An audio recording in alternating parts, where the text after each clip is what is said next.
Have you been told any of the following sentences by a pediatrician, a therapist, or someone else in your life? You need to be more consistent in your boundaries with your child. You need to have more consistent meal times in order for your child to have healthy eating habits and be healthy.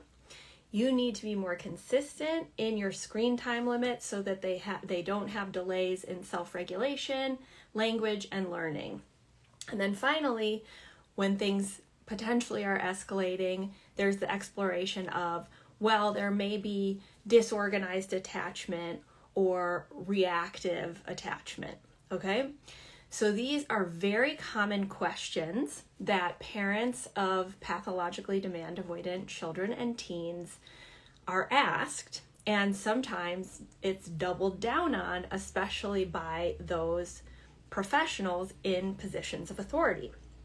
So I have heard all these questions, and today I'm going to teach you about some of the flawed assumptions about causality versus correlation that underlie these questions and why it has led to so much confusion, self-loathing, blame, and shame for us as parents of PDA children and teens. I'm going to start with a story from my own life that illustrates this concept, and then we're actually going to learn about omitted variable bias, which sounds like a very esoteric academic word, but it's something I want to teach you guys because I think it will alleviate your anxiety and it will make you feel more empowered to advocate for your child and not receive these types of questions that have inherent assumptions about you causing these problems, and to be able to view them for what they are, which is actually oftentimes just a reflection of the ignorance of the person asking you. And we're going to talk about that. Okay. So about 6 years ago, my son's eating was always quite picky in some ways, but he would eat lots of different things like mango strips, sweet potatoes. I had those little, vegetarian nuggets that I would feed him. And so he had a fairly varied diet. Looking back, it's the most varied his diet has ever been. But after the birth of my second son, William, and as my son moved towards the age of 4.5, he increasingly started to reduce his eating. And at that time, I was looking at it as picky eating, right? As many of us do. And so when I started to ask for advice from the pediatrician and from other people in my life, it was often like, well, you need to keep exposing them, and we might need to have some gentle incentives and consequences. And at the time, I had no idea how my son's brain worked, and so that's what I did. But as I started to introduce more consequences for not eating and more encouragement to eat, his brain was perceiving threat, because that's how the PDA brain works. And so it got to a point where he would just suddenly drop something that he had loved forever, like mango strips, and in that case, I was trying to limit the mango strips because they were sweet and full of sugar. And then because I was worried if he eats those now, he's not going to eat like the protein later, right? We've all gone through this. But I had no idea about the logic of his brain, right? And so he got to a point where he was just starting to refuse eating, and it was terrifying. And this, unbeknownst to me, was as he was moving into nervous system burnout, as many of you know about now or have experienced with your own children. And his stickiest basic need was food. Feeding. And so, I came to the pediatrician in tears when my son was about 4.5, and I was like, he won't eat. Like, I'm being consistent in what you're telling me to do, and I can't get him to eat. He increasingly is stopping eating. I'm really worried about this. And, while she, a female pediatrician, had been focused on rewards and sanctions or consequences around eating, or like encouragement and exposure, she then switched into more academic mode. And she was like, well, we do see an association between consistent home-cooked meals and sitting down at the table and healthy eating habits among children. And so what you really need to do is you need to reduce your work hours and make sure you come home to eat, to prepare the food, and make sure he sits down, and so you have this home cooked meal for him. And, you know, I was already kind of in my own survival brain. I was incredibly stressed. I was trying to manage a newborn, him, and also a pretty intense corporate environment of a job. And I said, you know, I'll do my best, and we do cook and we do try sit down meals, but he refuses to sit, and it doesn't seem to be related to that. And then she doubled down on this study and this association, which, side note, association means correlation, not causation, which we're going to cover. And was just like, well, I am a doctor, I'm a medical doctor, and I have three grown children, and I found a way to be home to cook and make sure I had these family meals, and that's why my children have healthy eating habits. So she's drawing the causal link between I did home cooked meals and made them sit at the table, therefore they have healthy eating habits. Okay, in the moment, I couldn't think logically or draw on the 15 years of social science training and work that I have. But once I got over how distressing that was, I leaned back on my training as a social scientist, and I thought to myself, that's not it. That's not it. And now I understand it completely now that we have the language for it. And I'm going to explain to you through what we're learning today, which is called omitted variable bias, which just means that our logic model or our regression or the causality we're drawing between two variables, it fails to include one or more relevant variables.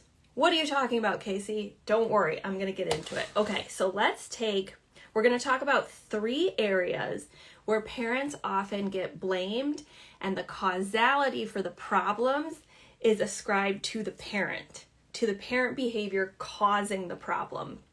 And we're going to deconstruct this together so that you feel more confident. We're going to talk about family meals through the lens of my experience. We're going to talk about screens, and I'm going to briefly bring up a PubMed study that I looked over for this teaching. And then we're going to talk a little bit about attachment, and this is particularly relevant if you have an adopted child or have a child in foster care, because so many of the parents in that space come to me from an attachment lens, okay? And it doesn't mean that's not relevant, but we're going to talk about these 3 things. Okay, so what did this pediatrician do? She looked at this variable, the X, being family meals, right? Causes good eating habits. And yes, I am just dorking out because why not? And I know it's backwards, actually, sorry. Okay, so the X is family meals, the Y is good eating habits. What is the omitted variable? The omitted variable is that the reason I couldn't have family meals or get my kid to sit down at the table was because he was PDA. And the PDA was also the reason for his eating habits. But without understanding the neurotype or the fact that my child was neurodivergent, it was just your actions are causing this negative behavioral outcome. Okay? And so often this is the case when the pediatrician or the therapist or a well-meaning peer, in-law, or grandparent might not even realize that they're doing this. However, we really need to understand the difference between causation or causality and correlation, and also be able to identify what we're not controlling or measuring for, which is often your child's neurotype, okay? PDA, neurodivergence, or your child's neurotype is very often in studies, academic studies, or the logic of professionals, not included, okay? So it's not being included in the statements that they're making. Okay, so let's talk briefly about what I mean by omitted variable bias with a different example. So here's a very simple one. studies show that there's a correlation between the number of books in a family's home and academic achievement for their child, okay? But if we're not controlling for this third variable, which is the parent IQ, the parent IQ causes, or is correlated, but causes them to buy more books, and the parent IQ is causing the child's academic achievement. But if we don't measure for that, we think, oh, we can just put a bunch of books in our house and not do anything else, and that will cause my child to have academic achievement. And that is a reflection of omitted variable bias. So how does this apply to you? Okay, let's take screens. And I just want to start with my story, a little bit about my story of screens, because this was also a very huge source of stress for me. Why? Because all of the studies showed that screens as the X, as the causal, the independent variable, cause delays in language, problem with self-regulation, and lower academic achievement in different studies, okay? So we have screens as the causal variable, or the independent variable, and then we have the outcome variable, which is language, self-regulation, academic achievement. So of course, as a parent, you're going to be like, oh my gosh, more screens means their self-regulation is going to get even worse. Their language is going to be delayed more, and they're not going to be achieving academically. Of course I'm going to limit screens, and of course I'm going to stress out about it, and of course it's going to keep me up at night. And this was exactly where I was as well, because I hadn't like taken a dive into the literature, because at the time I was limiting screens, right? I was like you. I was limiting screens to 1 hour a day. I was stressing out every time my child was on a screen. And I held that limit about a year into my son's burnout, okay? And this was very difficult, obviously, because we know that screens are often one of the things that can regulate a PDA nervous system. It's not a recommendation for screens, it's just an observation, and often you have to make a decision between you being the safe nervous system and accommodating the child and the screen, okay? Which is not a cost-benefit decision that parents of neurotypical children have to make in the same way, okay? However, when my son, when it was during the pandemic, I had both kids home, I did not have an au pair, a nanny, anyone helping me with childcare. I wasn't even seeing my family, and I was physically like barely able to get through the day and keep everyone safe. And sometimes I couldn't keep everyone safe. And so at a certain point when I hit rock bottom, I just sort of gave up, and I was like, fine, you can be on the screen, right? And I'm sure many of you have gotten to this point. So at that moment, I wasn't diving into PubMed or Google Scholar or looking into peer-reviewed journal articles. I was a stressed out mom just like everybody else. I was in my survival brain. I wasn't using my frontal lobe to think about the logic or, quote, omitted variables. But now I am. So here we are. Okay. So today, I wish I had had more time, but I had a busy day. But I did look at one of these review studies in PubMed that was about the different studies that have been done about screen time use, whether it's passive or interactive, and the way that it impacts language, self-regulation, academic achievement for children between the years of 0 and 5 years old. Okay?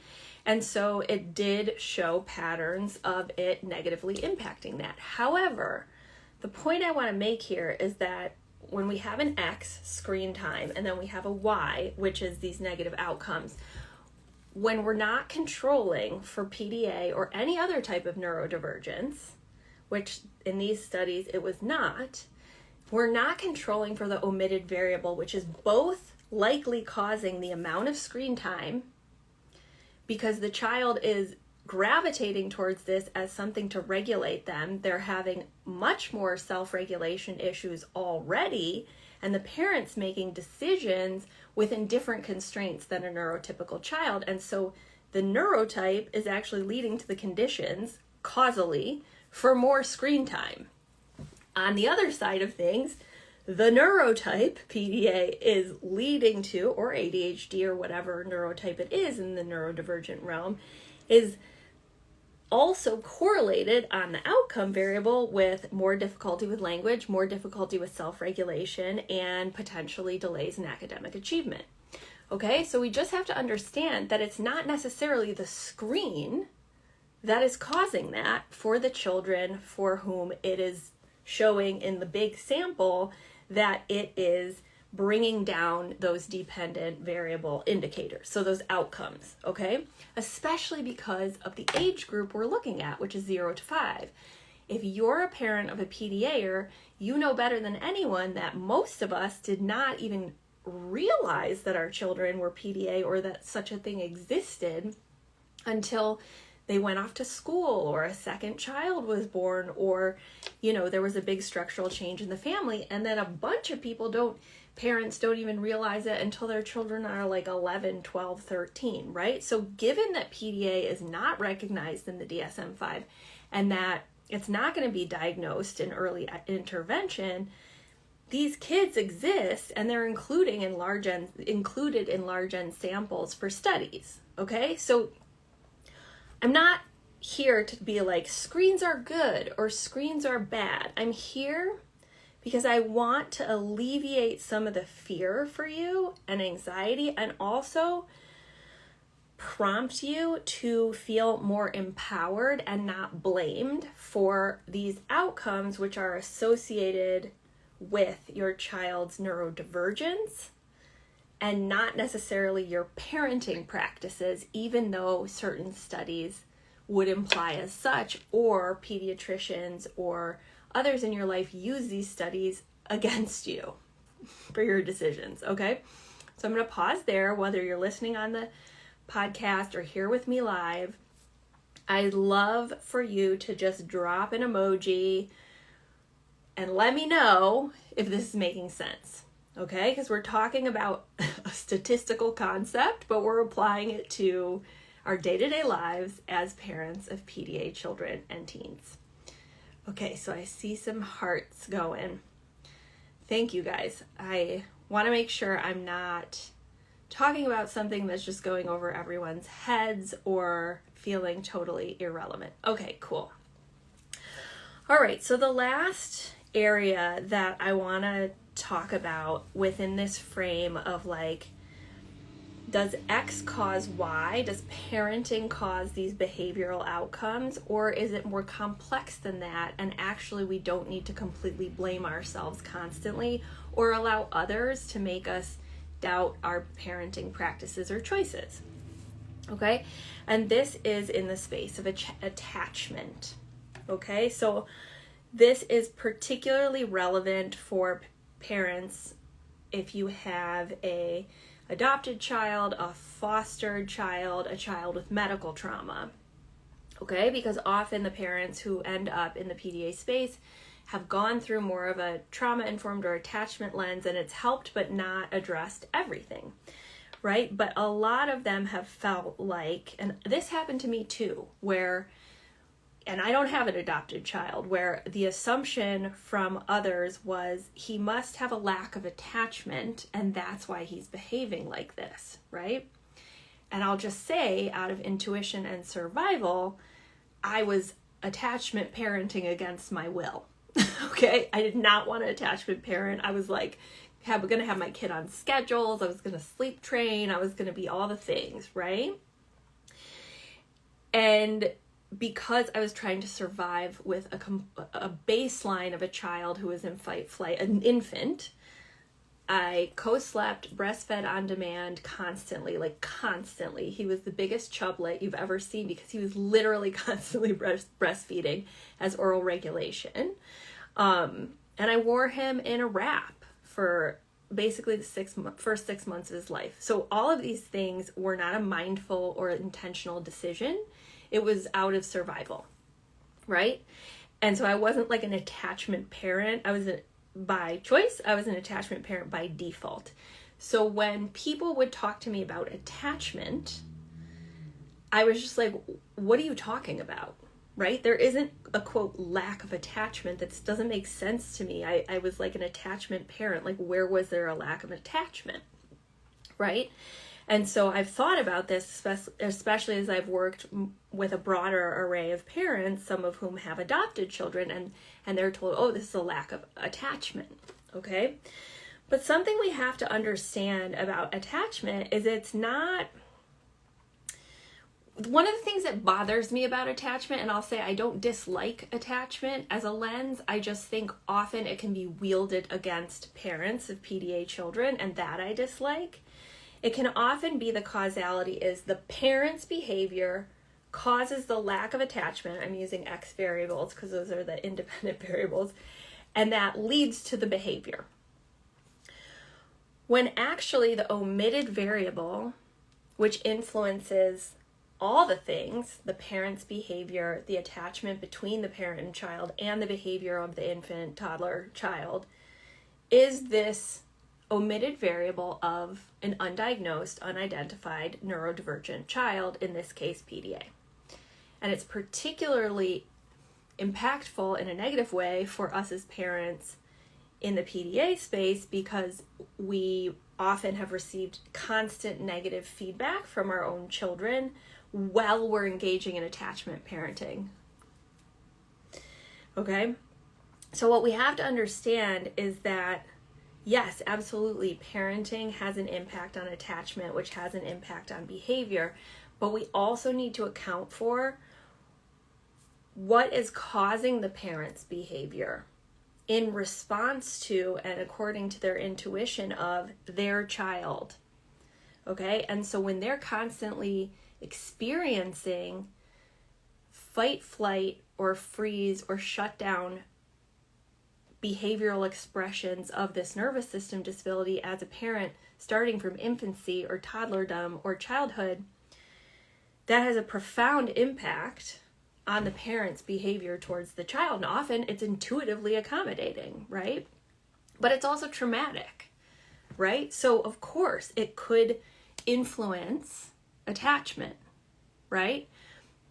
But we can't just blame it on like, this parent isn't parenting right, and therefore it led to an attachment disorder, and therefore we have this behavior. Okay? So then we have the behavior, we have the behavior which may be caused by the infant, child, teen, which influences the parent and their behavior towards the child. So you have this bidirectionality and causality going both ways. And of course, not every practitioner is like this. Not everyone who views attachment is like this. But this is a common pattern that I've observed when working with hundreds of families with PDA children. Okay? And so we have to understand that we need the logic of causality and an understanding of what's being left out here that we're not accounting for, and what could be causing this behavior that's not just the decisions I make about screen time limits or whether or not I have 3 square meals a day home cooked from scratch on the table, or, whether or not I'm consistent in boundaries, right? Often it's like you're not consistent enough in boundaries, that's causing your child's behavior, but really there's a bidirectionality there. Often parents are intuiting they need to be more flexible and lower demands because of their child's responses and reactions. And so they are less consistent with boundaries, right? Like the causality is going both ways. So I wanted to introduce you guys to this idea as a way of feeling more empowered, more capable of making decisions based on your specific child, and allowing yourself to follow your intuition and not blame yourself. So that was the purpose of today's teaching. And I hope you didn't mind me dorking out a bit and talking about statistical things. All right, I'm just going to jump on here and see if there are any questions or comments before I jump off, because we have a guest expert in the Paradigm Shift program.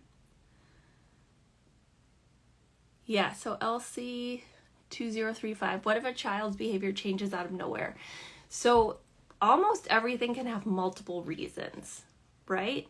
Like on the last live I did, there was a very active person in the comments who was saying, you know, my child had pandas and, you know, I confused it with PDA and it really was pandas.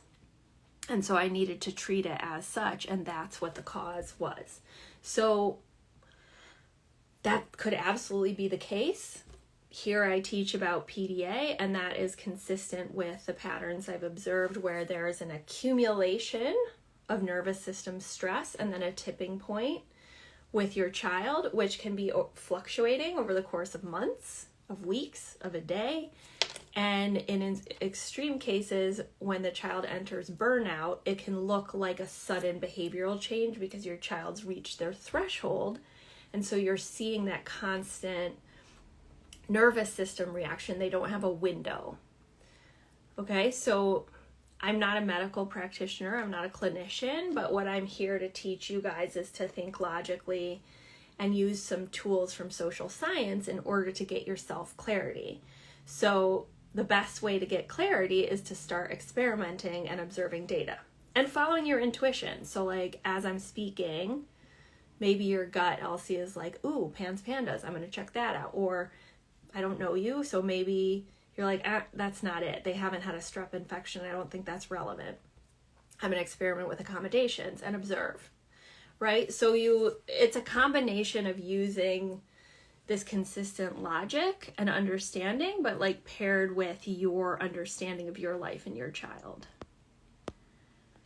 Especially on a live like this where I don't know anybody that deeply.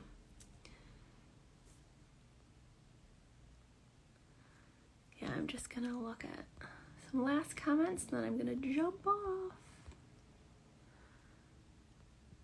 You are so welcome. I'm an adoptive and foster mom. This is so true that people make this assumption that it's attachment. Yeah, and it can be more than one thing, right? But it's like being able to pan out and see multiple lenses and like understand that if one person doubles down on like it's this, you have the right to be like, actually, I'm going to explore more than one thing. Yeah, it's too bad that parents receive negative feedback if their kids have reactive attachment disorder, but RADS is generally not a parent behavior issue. It has to do with the trauma the child experienced. Yeah, we've been having a lot of issues with our 5-year-old, and we just found your account this week. I'm confused on how to test to see if he has it. Okay, so again, I'm not a clinician, so I don't do like medical tests. There's 2 places you can start. You can look in the link in bio for the list of PDA affirming practitioners in the United States. PDA North America runs that list. So you can look for people who have professional and clinical training to support you. You can also go into our free Clarity Masterclass, also in the link in the bio, in order to determine through the 5A framework, the 5 characteristic framework that I provide, whether or not it seems to fit your child, and then start experimenting with some of the suggestions that we have here and seeing, does this support my child? Are things getting better, etc.? Yeah. All right, my friends, I'm going to jump off. I hope this was supportive of you. It was good to see you on a Tuesday, and we will talk again soon. Okay, bye.